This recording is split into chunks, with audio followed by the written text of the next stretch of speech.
Welcome to the 14th lecture of the course Turbulence. So, before we proceed with today's discussion, let me just start the lecture with brief recapitulation of the topic we have discussed in the last class. Okay.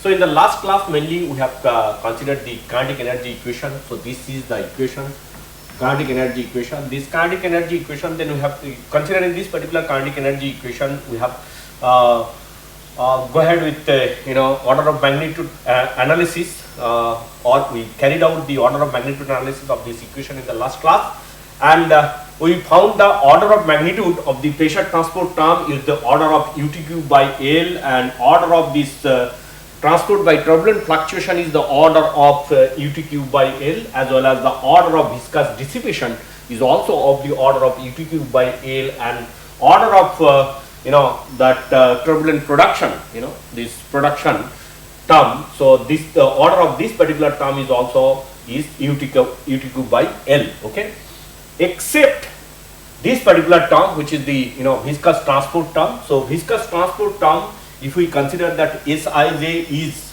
UT by lambda, then we get the order of this particular term is REL to the power minus half into UTQ by UTQ by L is not lambda, okay.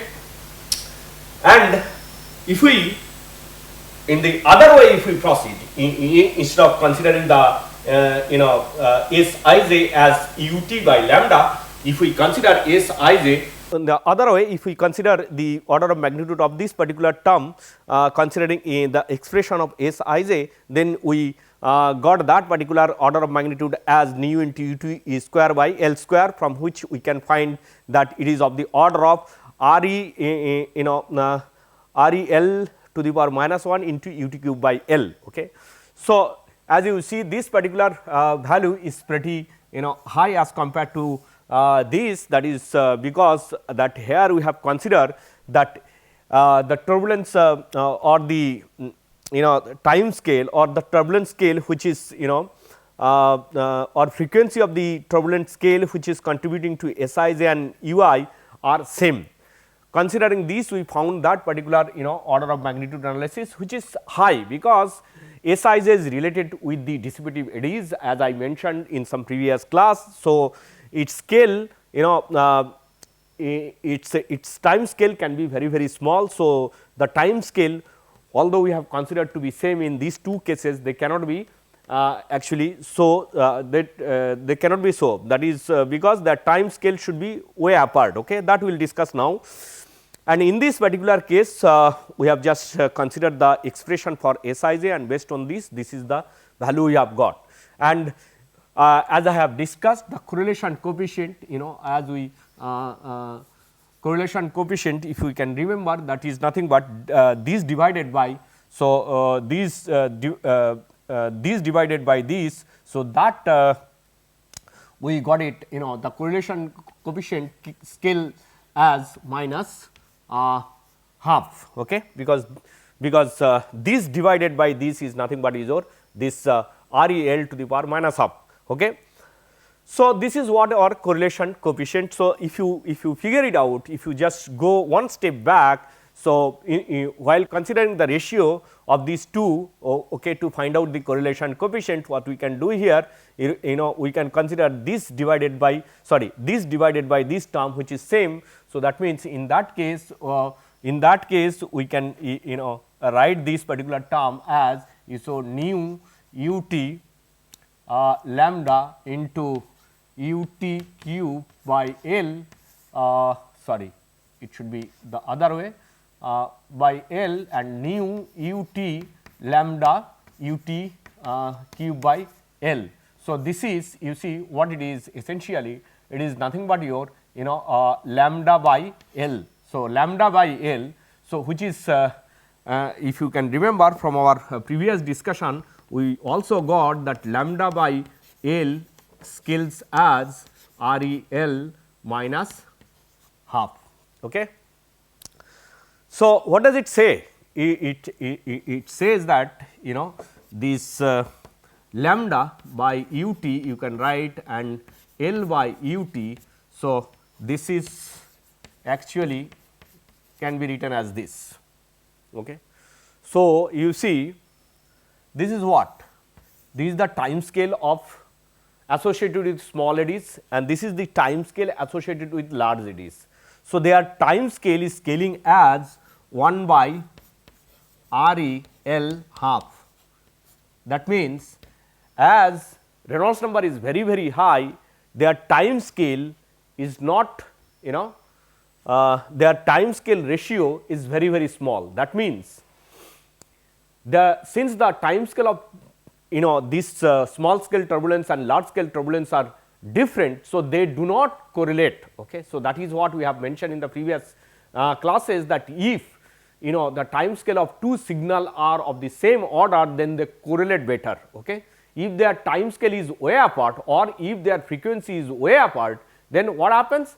They do not correlate. So, that is what it shows, because the ratio of their time scale goes as 1 by RE L to the power half, which is for high Reynolds number negligible. That means, the time scale of the small eddies and time scale of the large eddies are not well correlated. That is what this particular analysis says. Okay. So, this is what I just wanted to mention in the last class, that I will mention, which I could not do. Okay. So, now that another part we have talked about, that is wind tunnel turbulence. So, what we did in the last class, if you can remember, for the case of grid generated turbulence in a wind tunnel, this particular equation we have simplified. Okay. This particular equation was simplified. So, for grid generated turbulence, this particular turbulent kinetic energy equation was simplified, and that simplified form of that equation was really very simple. As you can remember, that simplified form of this equation was u 1 del u I bar half del x 1, okay, equals to what it was, minus epsilon, because we consider the turbulent transport is negligible, since in a wind tunnel the turbulent fluctuation is small. Okay.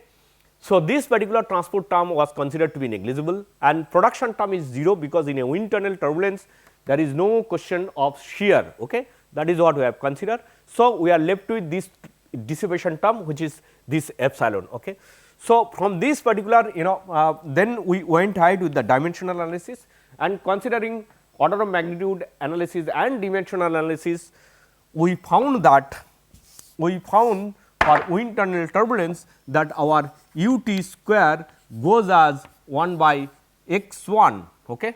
This is what we have got, and your L goes as x 1 to the power half. So, these are the two important results we could arrive. Okay. These are the two important results we could arrive from this from the wind tunnel turbulence, okay, or for wind tunnel turbulence. These are the two important relations we could find from this particular kinetic energy equation, considering our various level of approximations. Okay. For example, the transport term has been considered, has been neglected. Okay. So, these are the two important relations for the case of wind tunnel turbulence we could found. Now, we could find, and now what we are going to do here, you see, you just take it as assignment, consider a pure shear flow. So, considering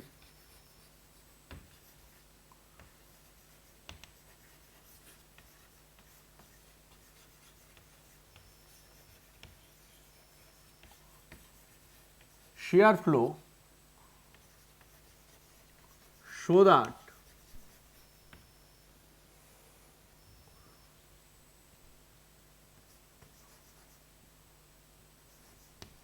u 1 u 2 bar del u 1 del x 2, okay, plus del x 2 minus p u 2 bar rho minus half u I u 2 bar minus epsilon is equal to 0. Okay. So, take this as an assignment. Okay. Show this holds good for the case of pure shear flow. Okay. So, for a pure shear flow or for a pure shear flow, show that the turbulent kinetic energy equation which is approximate to this particular value equals to 0. Okay. So, this you need to show as an assignment, you do this analysis. Okay. So, now today we are mainly going to talk about vertical flows. Okay.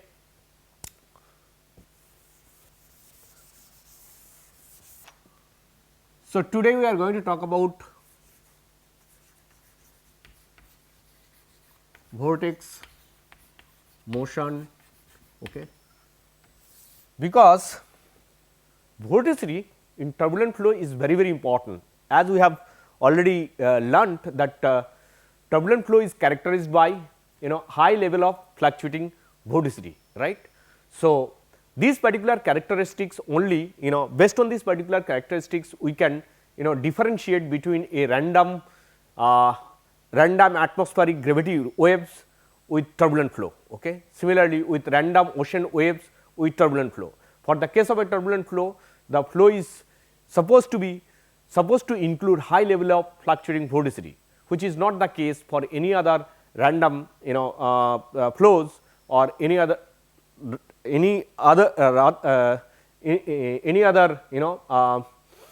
random cases or random signals, for example, your atmospheric gravity waves.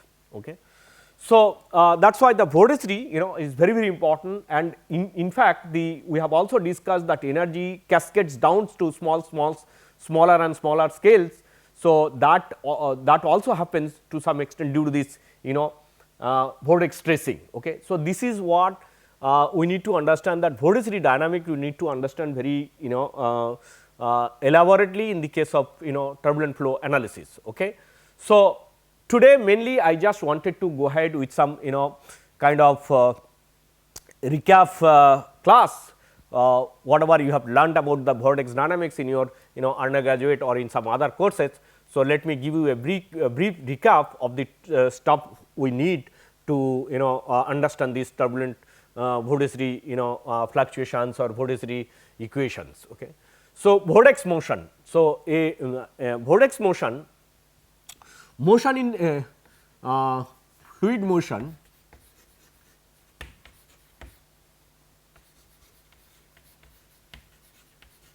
in circular streamline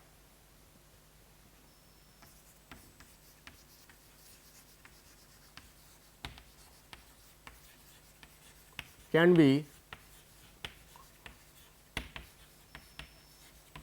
considered as vortex motion. Okay.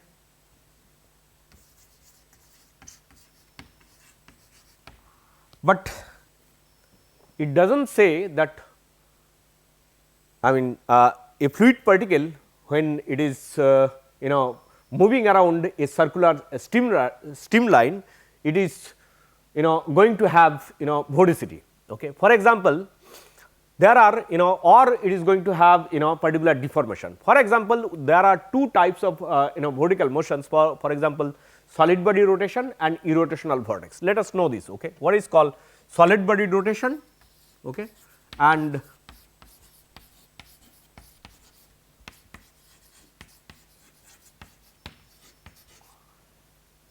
irrotational vortex. Okay. So, first let us discuss solid body rotation. Okay. So, in the case of solid body rotation, there is no deformation of the fluid particle. Okay. So, since there is no deformation of the fluid particle, so viscous stress in that particular case is 0, right. So, for example, let us consider a particular fluid particle. Let us say this is what is our fluid particle. Okay. So,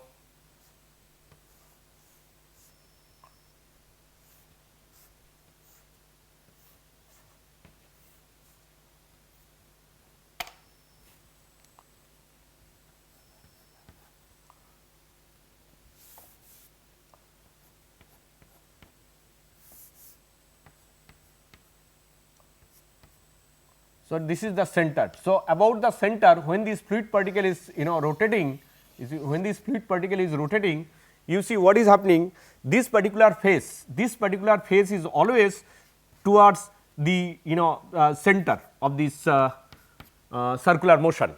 Okay. So, this type of motion of a fluid particle is known as solid body rotation. So, in this particular case, it just like if you consider a block like that and use a thread, and using the thread, I mean if you just tight a thread somewhere in the middle of this block and you just rotate like this. So, this is the rotation you will find, and in this particular case there is no deformation of the fluid particle. Okay. So, since there is no deformation of the fluid particle, in this particular case your viscous stress, which is for in r theta coordinate, we can define as 1 by r del u del u r del theta plus r del r u theta by r. Okay. So, this particular quantity for this particular case is 0. So, for this particular case your u theta is given as half omega into r. Omega is the vorticity, okay. R is the radius of this rotation. So, if you consider that u theta is equal to this, so you will see that that means your u r is 0 for this particular case. So, this particular part is 0, u theta is equal to this, where omega is the vorticity which is constant here. So, that means this entire thing will come as 0. So, this quantity will come as 0. So, that means the viscous stress for this particular case is 0, because there is no deformation of the fluid particle, right. So, that is why viscous stress is 0. Now, the another case let us discuss, that is something called your irrotational vortex. Okay. So, in that case the vorticity except at the center of this rotation, the vorticity is 0 all other places. So, this type of vortical motion is known as irrotational vortex. So, another point, another circular motion is irrotational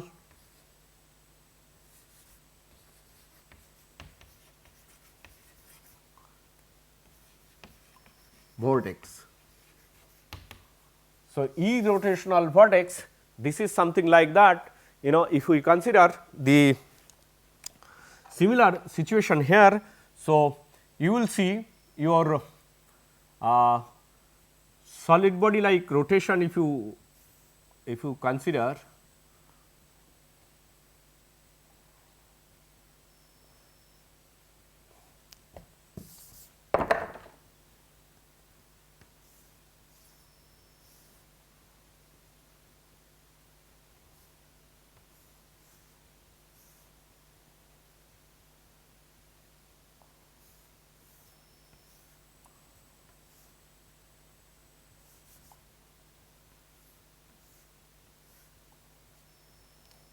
so in this particular case you see the phase is always, this particular phase, let us say it is always in this side, okay, always in this side, okay, and this is the center of rotation. Let us say this fluid particle is rotating about this circular path. Okay. So, that means you see the fluid particle without deforming, it cannot have this particular side in this direction. Okay.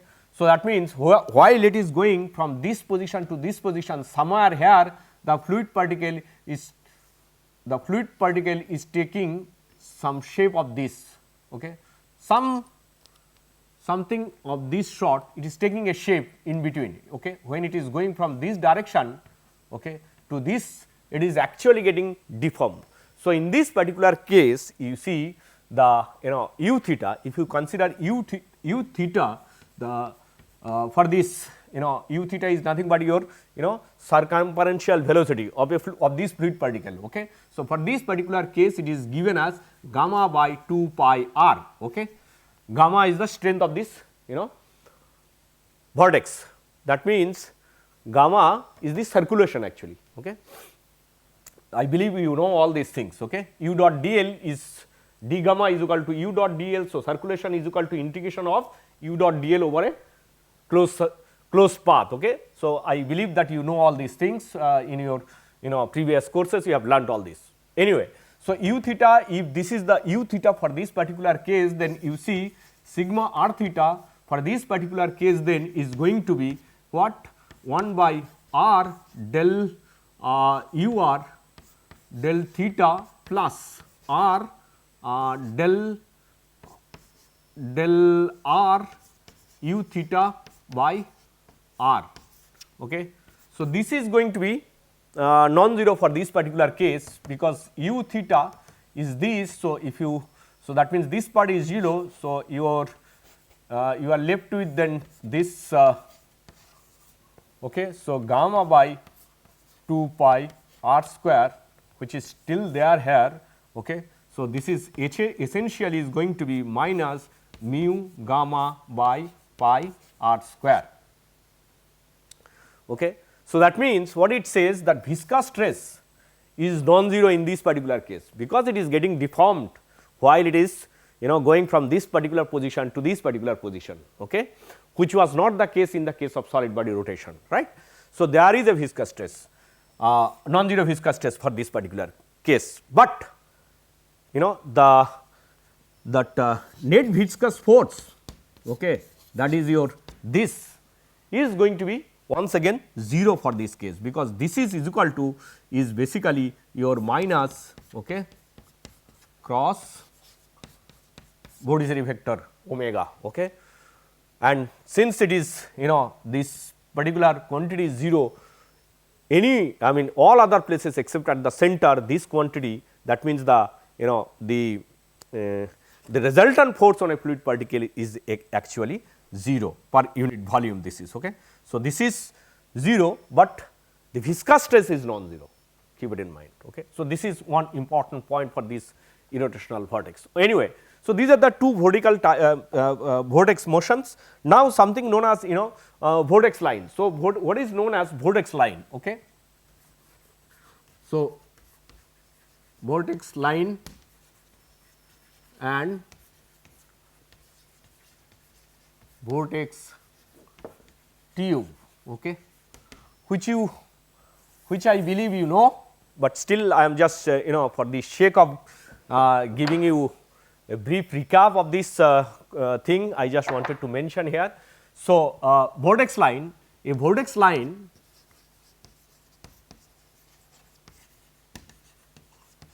is a curve in a fluid, so that its tangent at any point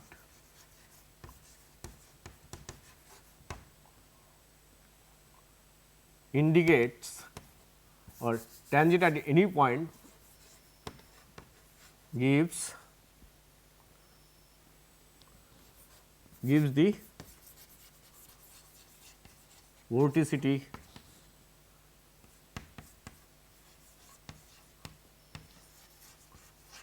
vector, okay.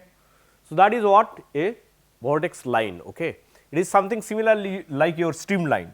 For a streamline, if you can remember, tangent at any point gives the direction of velocity, okay. Similarly, for a vortex line, tangent at any point gives the direction of vorticity vector, okay. That is what it says, okay. So, this is for a streamline, okay, and this is your vortex line, okay. So, this is what is the main point. Now, what is called vortex tube, okay. The vortex line enclosed by a closed curve, okay, form a tubular surface which is known as vortex tube, okay. So, vortex let me use this way, vortex line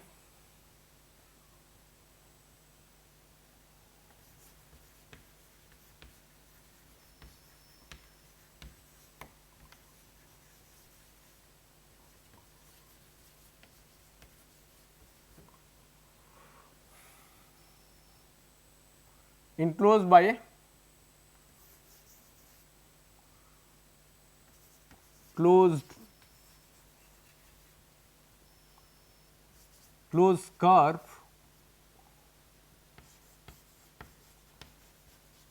forms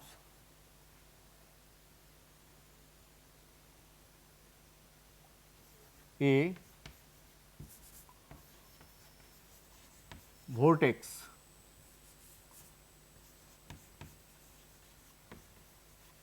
tube. Okay. For example, just like stream tube, you know. Okay. So,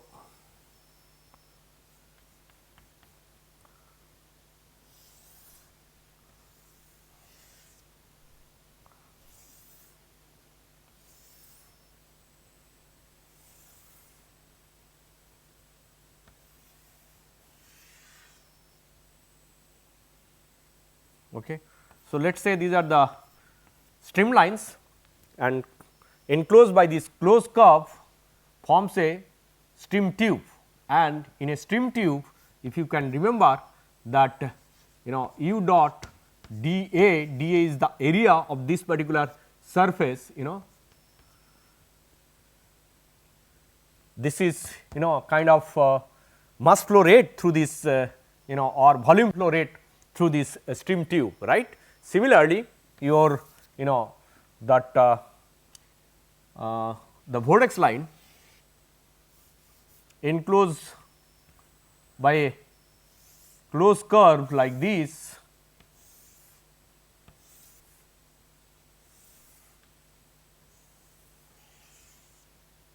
okay. So, this is your vortex line enclosed by this closed curve, and here your d gamma.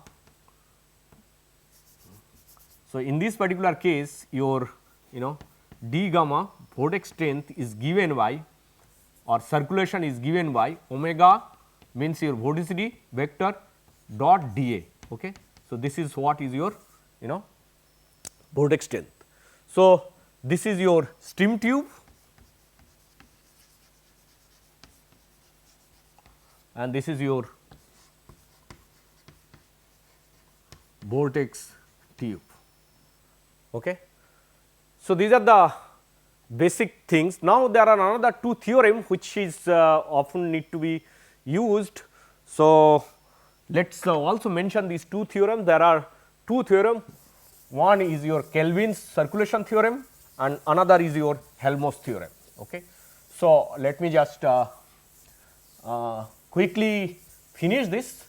So,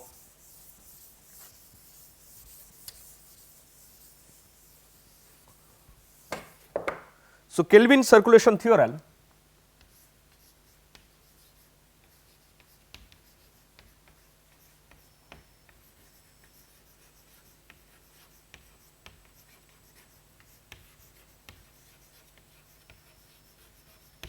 okay.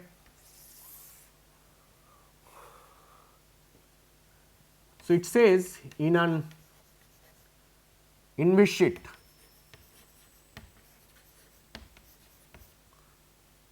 barotropic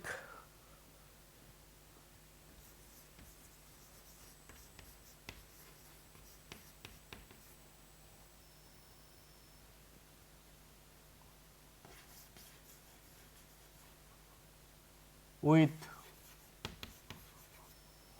conservative body forces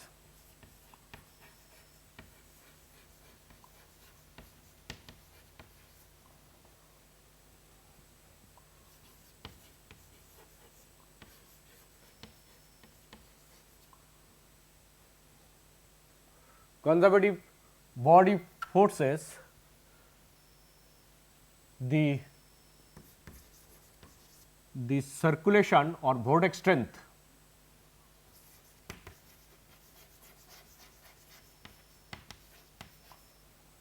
circulation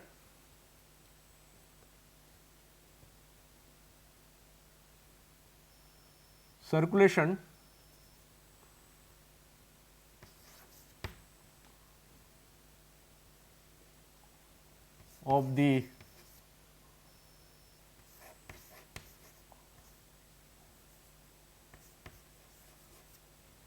vortex line that that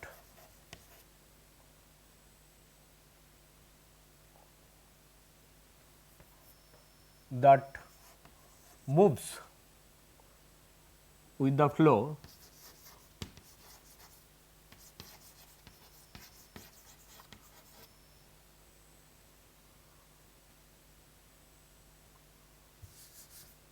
of a circulation, the circulation of a vortex line that moves with the flow remains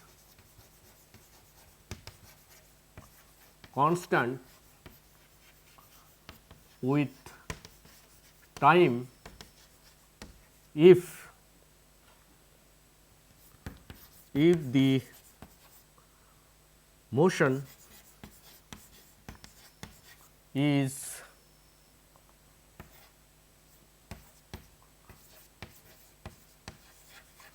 observed from a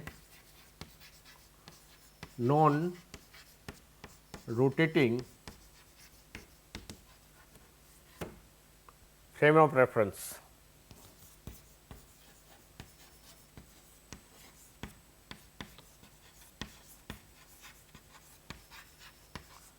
So, essentially its mathematical statement is d dt is equal to 0. Okay. This is what is the mathematical statement of the Kelvin circulation theorem. Whereas, the Helmholtz theorem composed of some statements, couple of statements are there. Helmholtz theorem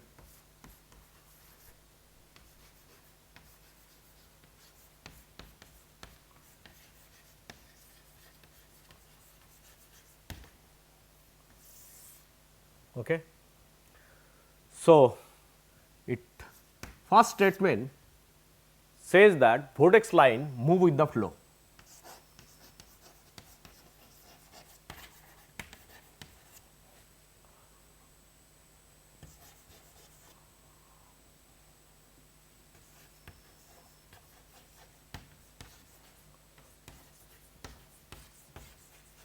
Okay. Second statement says the strength of a vortex tube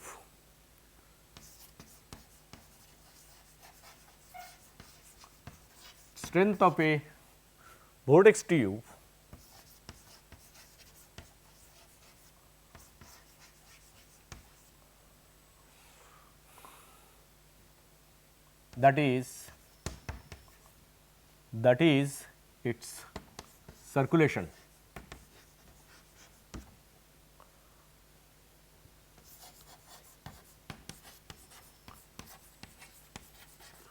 remains constant along the length of the vortex tube.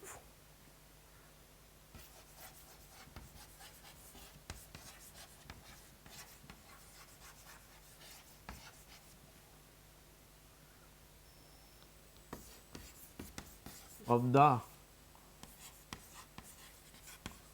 vortex tube. The third one, the third statement says that a vortex tube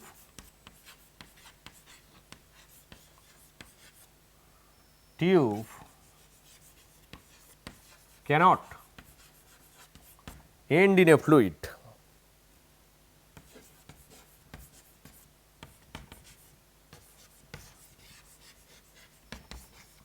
Okay. It should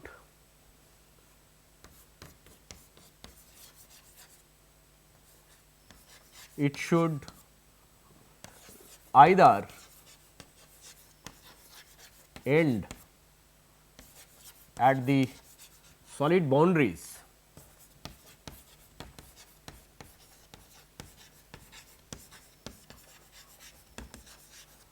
or make a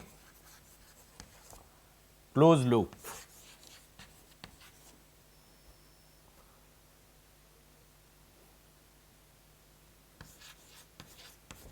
loop within the fluid,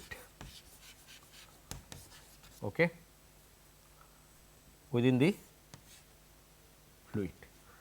The fourth statement, the fourth one says the strength remains constant with time.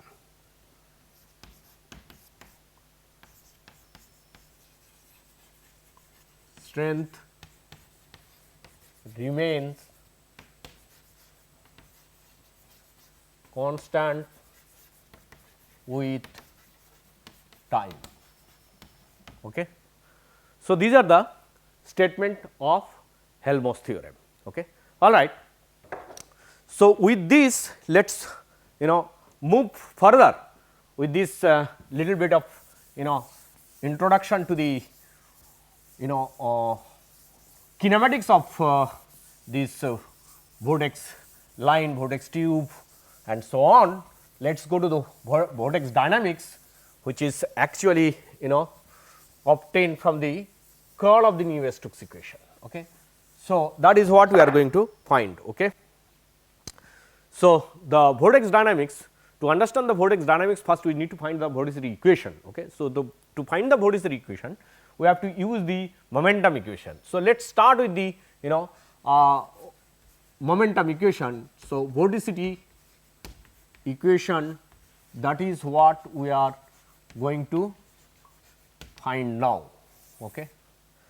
So, to find the vorticity equation, we will start with the momentum equation. So, our momentum equation, as you can remember, let me write this momentum equation in terms of vectorial notation, which will be much easier as compared to other initial notations to find this vorticity equation. So, let me use this as del, let us use this as plus u dot del u equals to minus gradient of p by rho, and neglecting the body force, let us write this as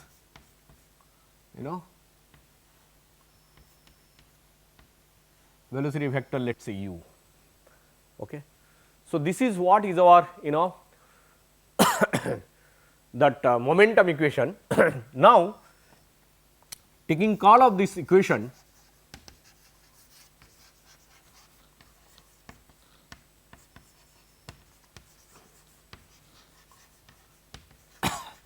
we get what? So, simply we would like to take the curl of this equation, that means this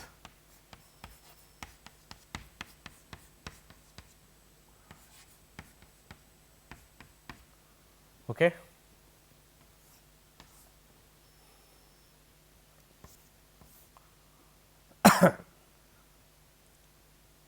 Equals to minus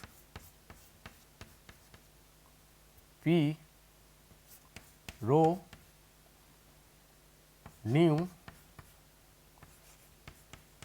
u. Okay. Now, if we consider term by term, this is what we will get it. So, the first term will give us curl of u del t, okay, and this term let us write as curl of, okay. So, curl of, keep this. So,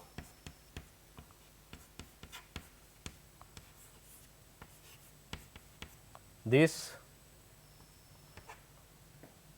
equals to curl of a gradient is 0. So, this is 0 and this is going to be your curl of this. Okay. So, essentially what do we get? You see, this is nothing, curl of velocity is nothing but your vorticity, right. So, this is your vorticity vector del t plus this is what we are left with. So, we have to work with this. So, let us keep this right now.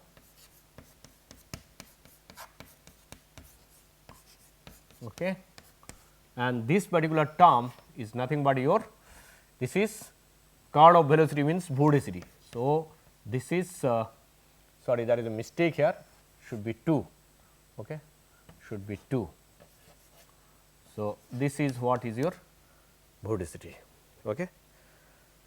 So, now to simplify this particular nonlinear term, we have to just use two vector identities. So, two vector identities, let me see whether, let me just finish this equation first. Okay. So, this equation using vector identities we can get it as plus u dot del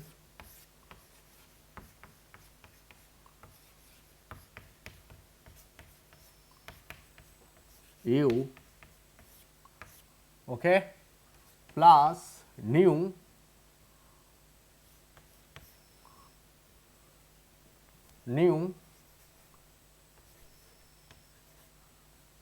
sorry vorticity vector, okay, this is Laplacian.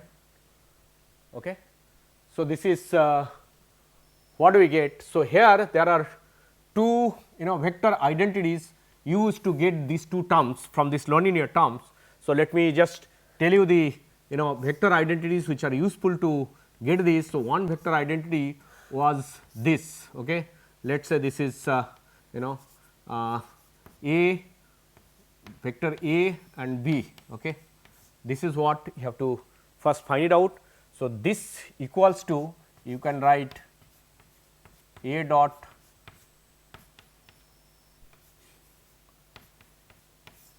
okay plus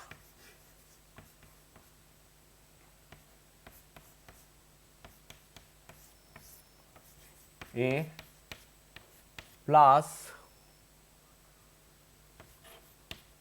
A cross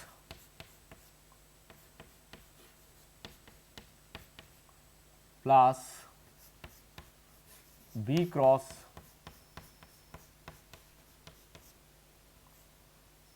A. Okay. So, now A and B if it is same, if our A and B is same, let us say it is u, both A and B are u, then this is u dot 2 u dot plus, this can be written as u cross del cross B, okay, sorry, u, okay, or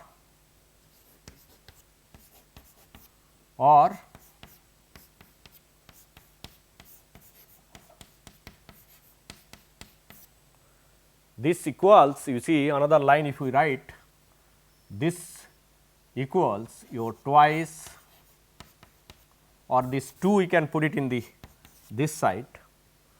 So, u dot del u, and this can be written as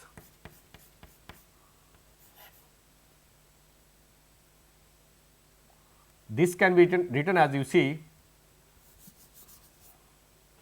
u, this is what, del cross u, which is nothing but omega. So, u cross omega, instead of that if you write omega cross u. Okay. So, then one minus will come here, right. So, that means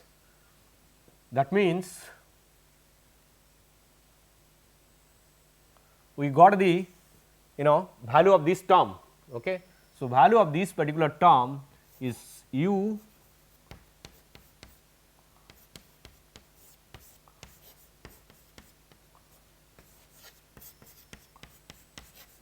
sorry this plus your half, right. This is what we get. Okay. What we have to get? Del cross this particular term, that is why we have, that is what we have to find it out, right. So, that means if you take curl of this particular equation in both the side, then you see what we get.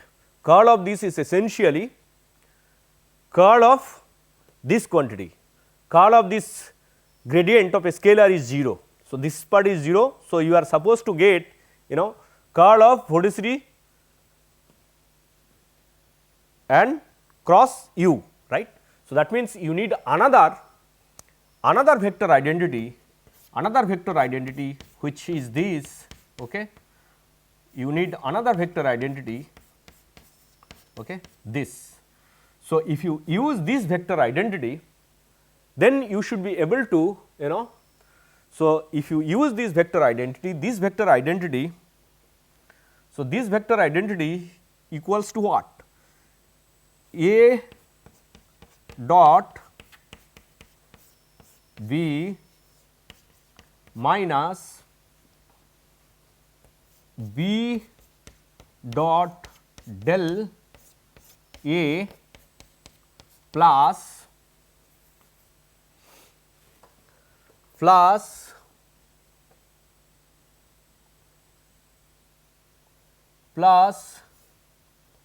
A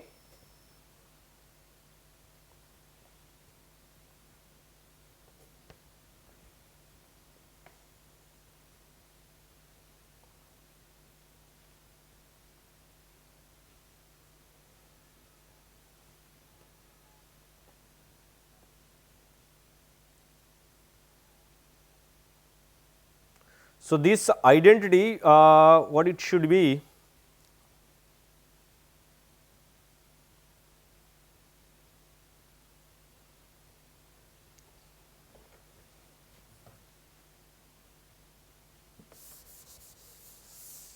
I think there is a slight mistake here. So, this identity is going to be so A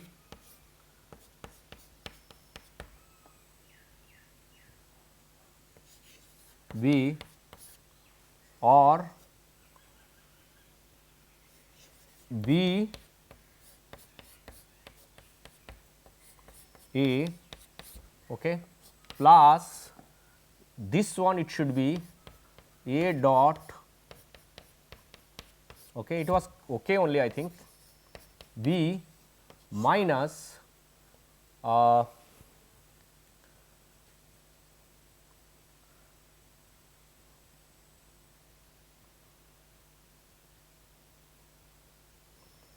actually this should be minus and this should be positive, and this should be your B dot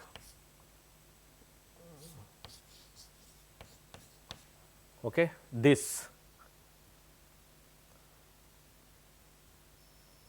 okay. If this is the case, now A is what? A is your omega and B is your u. So, del dot omega which is solenoidal, so that should be 0, del dot del dot omega that should be 0, del dot u that should be 0.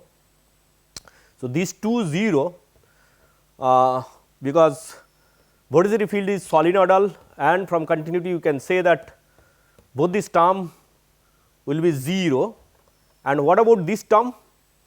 This term is actually omega dot del. So, omega dot del. So, essentially we will be left with these two term only. So, that means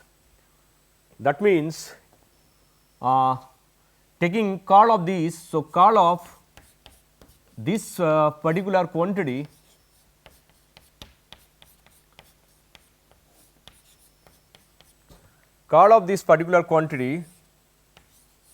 will give us u dot del omega minus omega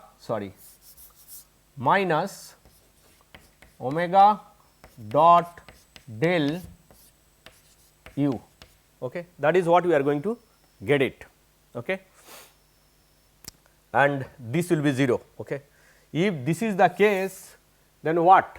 Then you see, if you just replace the value of this term from this equation, you should be able to come to this equation, okay. So, please look at these two identities and check. I believe it is okay, but check if it is wrong, we will see, okay. All right. So, this is what is our Vorticity equation, and this equation is very, very important, okay. So, let us see what are the terms, how we can understand this particular equation in a better way. See here, this particular equation says what? The left hand side of this equation says change of Vorticity, okay. Total change of Vorticity is dependent on two terms which are there in the right hand side. This is the term which is known as vortex stressing and tilting, okay, and this is the diffusion of vorticity, okay. So, this is very, very important term which is known as vortex stressing and tilting term, okay. So, this term vortex stressing or tilting, okay, tilting term, okay. This is important term, okay. So, due to that the vorticity can change, either it can increase or decrease. For example, if we consider a simple example, consider a geometry of this, okay, this geometry, and consider there is a vortex tube, okay. There is a vortex tube at this location. If this vortex tube is going somewhere here, let us say somewhere in this particular part, okay. So, there is a flow, okay. So, the flow velocity is high here. So, due to your A1 V1 is equal to A2 V2, V2 is here.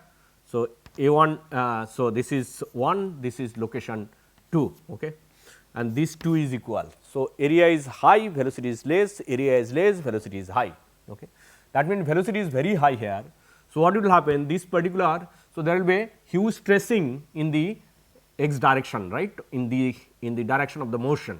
So, in that particular case, this tube is going to be extended like this, okay. So, if its vorticity is omega here, this vorticity is going to increase at this location. Why? Provided its that angular momentum is conserved. Let us say angular momentum of this top is conserved, that means I into omega, which is r square into omega, okay. So, this should be conserved. Now, since it is stressed, its radius will reduce, that means omega has to increase to keep this product constant, right, that is what it says. So, that means due to the stressing of this particular vortex tube, the vorticity is increasing, that means change of this particular quantity, that is what it says, right. So, similarly, suppose this is the vortex, but it may so happen that vortex might be not in this maybe in some orientation like this, okay. So, due to this orientation, due to the mean flow in this direction, there will be a tilt, even more tilting in this direction. So, due to that the vorticity can increase in the x direction, because due to this tilting it will give a component of x1 vorticity, okay. So, this is what is something called vortex tilting, or let us say there is a tube which is perpendicular, something like that, okay, and due to the flow it will tilt, okay, it will tilt like that. Since it has tilted, so earlier vorticity vector was in this direction, now the vorticity vector in this direction, which is having a component in this direction. So, due to this tilting, there is a vorticity, one vorticity is added in the x1 direction. So, that is the change of vorticity in the x1 direction, which was initially not there when the tube was perpendicular like this to the flow, okay, or to the flow direction. So, that is why this particular term is known as vortex tracing and tilting term, right, which is very important term in the case of turbulent flow. So, anyway, this particular equation in terms of initial notation, we can easily write this equation as del omega. So, for the case of turbulent flow, if we consider, then always we will consider the instantaneous vorticity as tilde. So, del omega I del t plus your u j del omega I tilde del x j equals to omega I j del u I del x j, right, plus nu del 2 omega I tilde del x j del x j. Okay. So, this is what is your vorticity equation in initial notations, and this particular term actually your vortex tracing and tilting term. And to note one important point in this particular case is that this tilting and stressing term is coming from where? It is coming from the nonlinear term of the Navier-Stokes equation. Please do understand. See here, this stressing term is actually coming from this particular term, and this particular term is the stressing term. So, one term is going to be in left hand side and another term is going to be in the right hand side, which is vortex tracing and tilting. So, this particular term is actually originating from the nonlinear term of the Navier-Stokes equation. Please do understand. Okay. So, this is what is our equation which will use very often in this particular course. Okay. So, this equation is very important. All right. Now, in indicial notation, if we write the vorticity, so vorticity vector in indicial notation, it is given as epsilon I j k del u k del x del u k del x j, okay, tilde. So, that is what, and here your epsilon I j k is known as, it is known as alternating, okay, it is known as alternating tensor, okay, it is known as alternating tensor. Okay. So, this particular tensor, this alternating tensor epsilon I j k, okay, this is equal to 1 0 minus 1 if I j k these are in cyclic order, for example 1 2 3 2 3 1 or 3 1 2, okay. These are all cyclic order, okay. And if any two indices are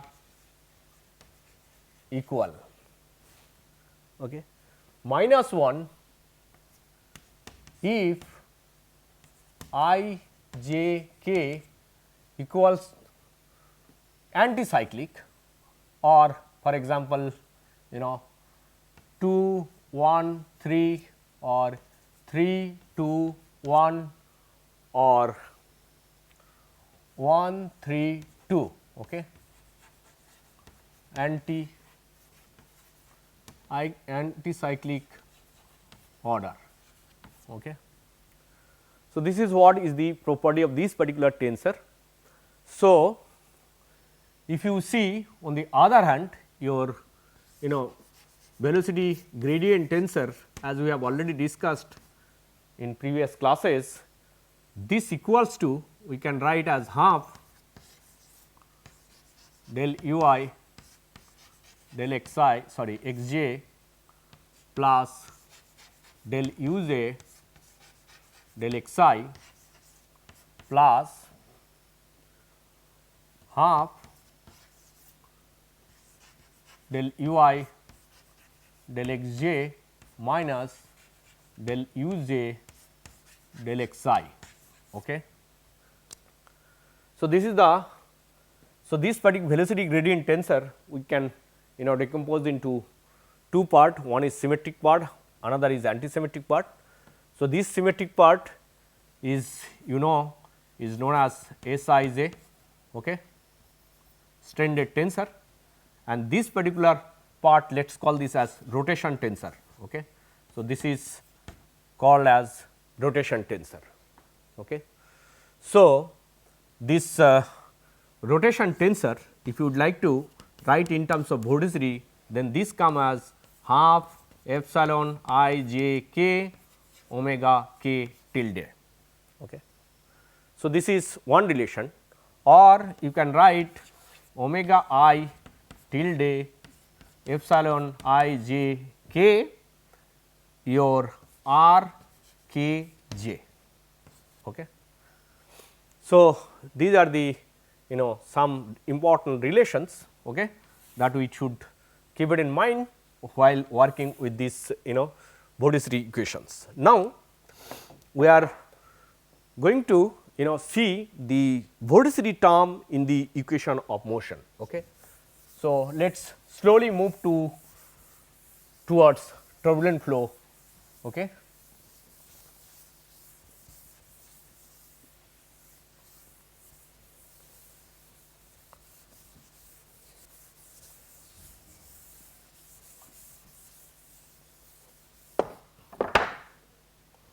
So, vortex term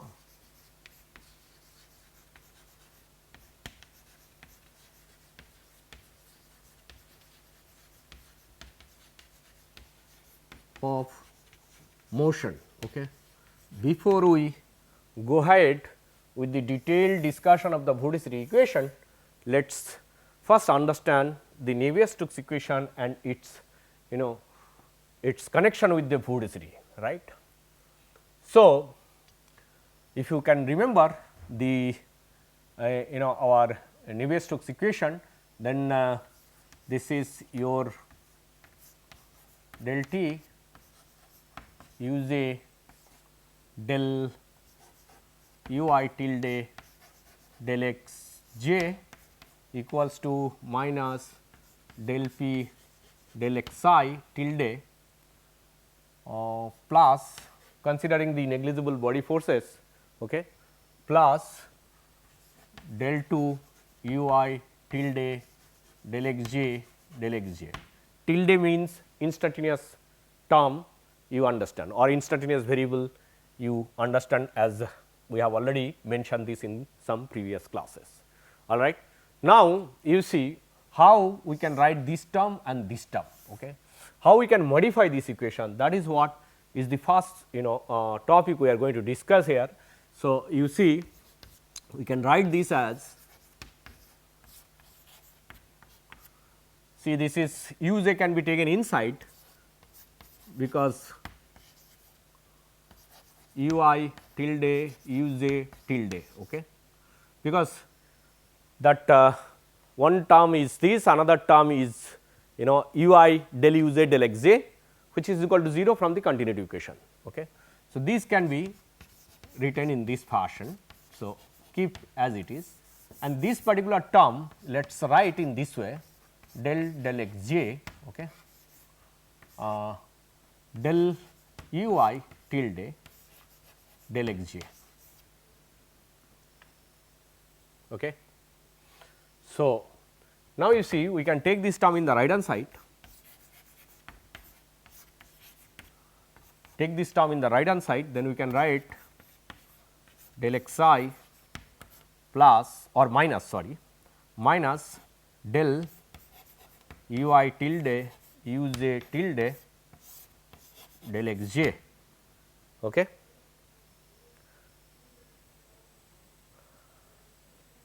Plus, you see this this particular term nu into del x j, I can write this as del ui del xj minus let us say del uj del xi, then I have to add another term that is your del 2 uj del x del xi del xj. Okay.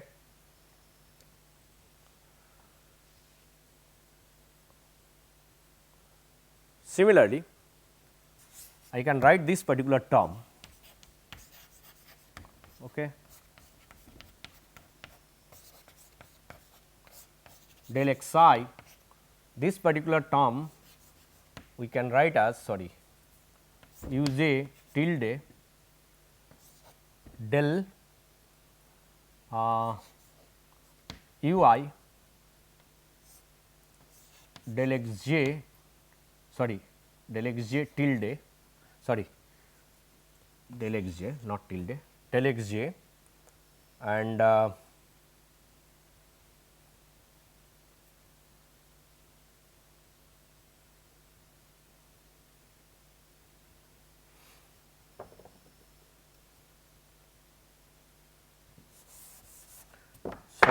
that uj you take it uj tilde and you can write this term as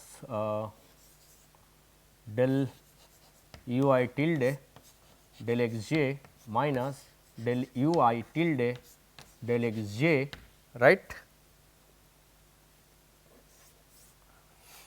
and this is so plus minus one term should be there, that is your uj del u this should be j uj del uj del x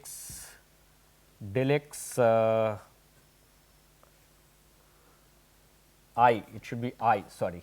Okay. So what I have done, this particular term has been written in this fashion.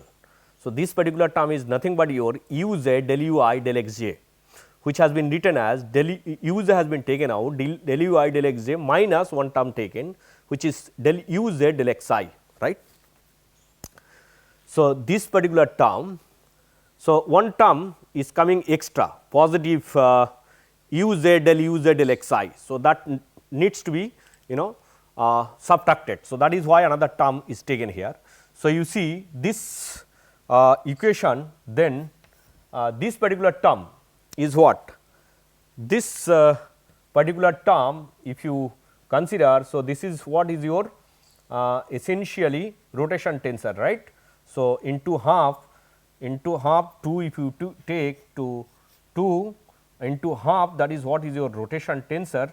So, that is essentially del xj, okay, and this is nothing but your rij, right. And what about this term? You see, this term I can write as what? I can write as del xi. So, nu del xi, and inside I can write uj del uj, okay, this is j. So, this is from continuity, this particular term is 0. Okay. So, our equation now becomes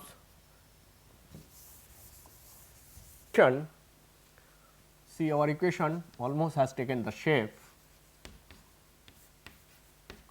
equals to what we got minus del p tilde del xi.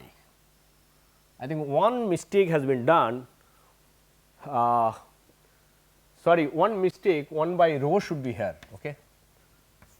Please note that there should be 1 by rho here, which is missed, 1 by rho. Okay. So, 1 by rho, now this minus what you get? Minus you get from this particular term, you see, from this particular term what we can write del del half u j del x I, okay, okay, plus or minus twice u j tilde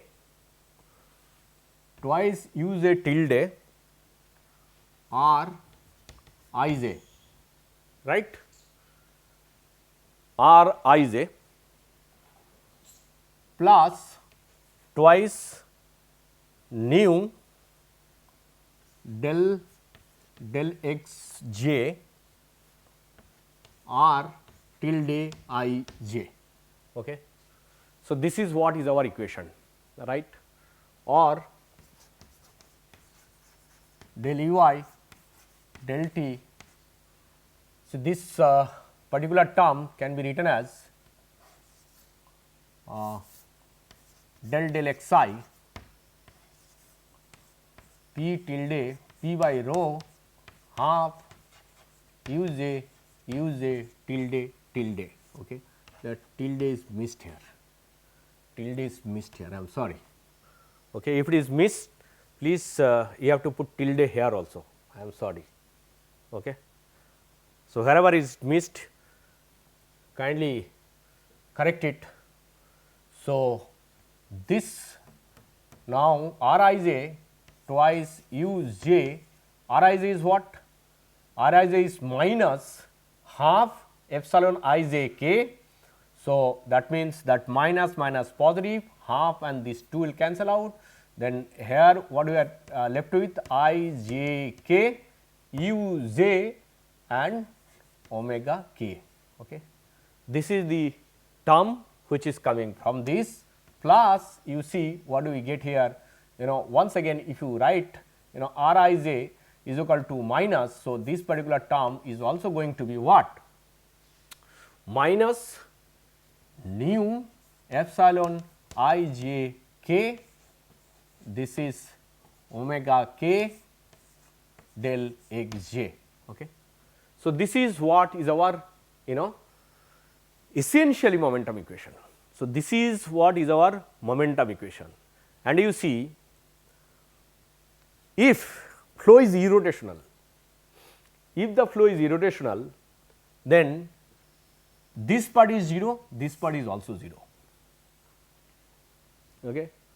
For irrotational flow, if we consider this as well as this are 0, right, we are left with this is equal to this. If the flow is steady, then left hand side is also 0. That means, we are left with gradient of this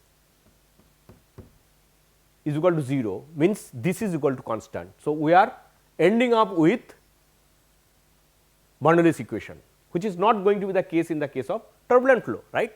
So, turbulent flow is always this vorticity is going to be present. Okay. So, what is this vortex term? This particular term is very important. Okay. This particular term is very important in the case of turbulent flow analysis. Okay. So, this particular term says the interaction between the velocity and vorticity, right. So, what does it give? For example, if you write the the I component of this term. So, I component of this term is going to be the I component of this term is going to be that means, if you consider I is equal to 1, then the non-zero term of this is going to be u2 omega 3 and u3 omega 2. So, these are the two terms for the case of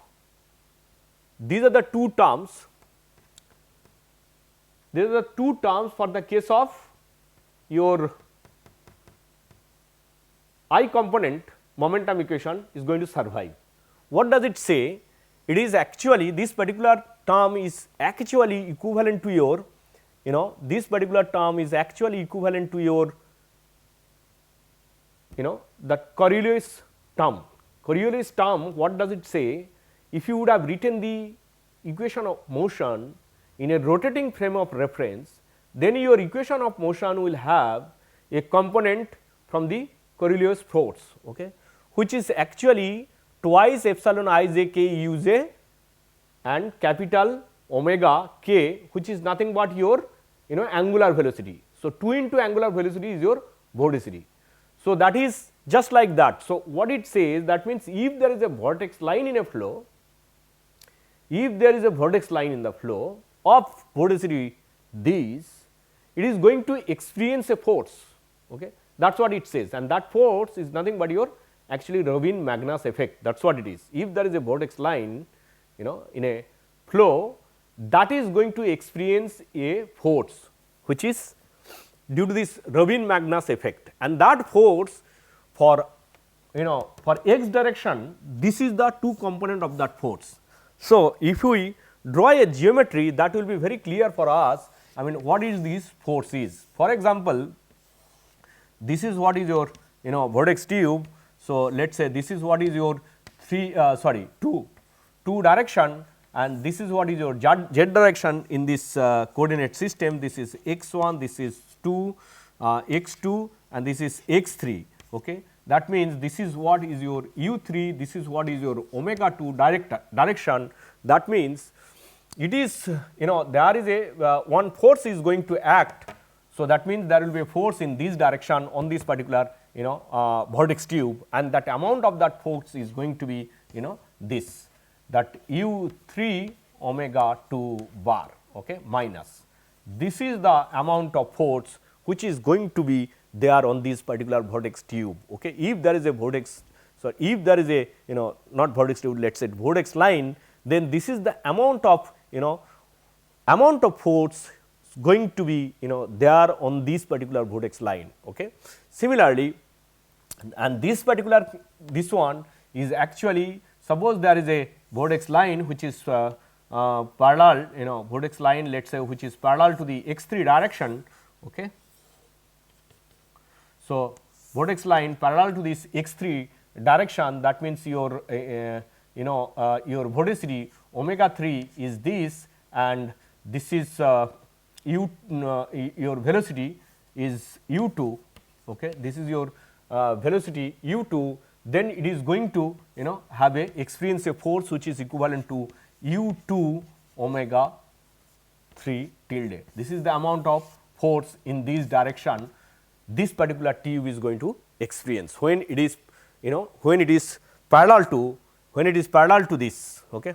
So, there will be, so what we said essentially, when the vortex tube with let us say this is your y and this is your x and this is what is your z, then what there will be a this particular consideration is this actually. So, what it is that if this vorticity for this particular vortex line is actually your omega 3, then this I component of the force is going to be I component of the force is going to apply is going to act in this x1 direction, and which is equal to your that this particular quantity u2 omega 3, which is going to apply in this direction. And for this particular case, when your vortex tube is like that, so there will be a force on this particular vortex line in this direction. Okay. So, that is what the component here.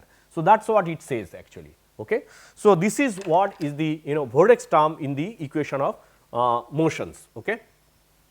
So, now there are some interesting analysis you will get if we consider now this particular equation and the Reynolds averaging of this particular equation, then some interesting stuff will come out.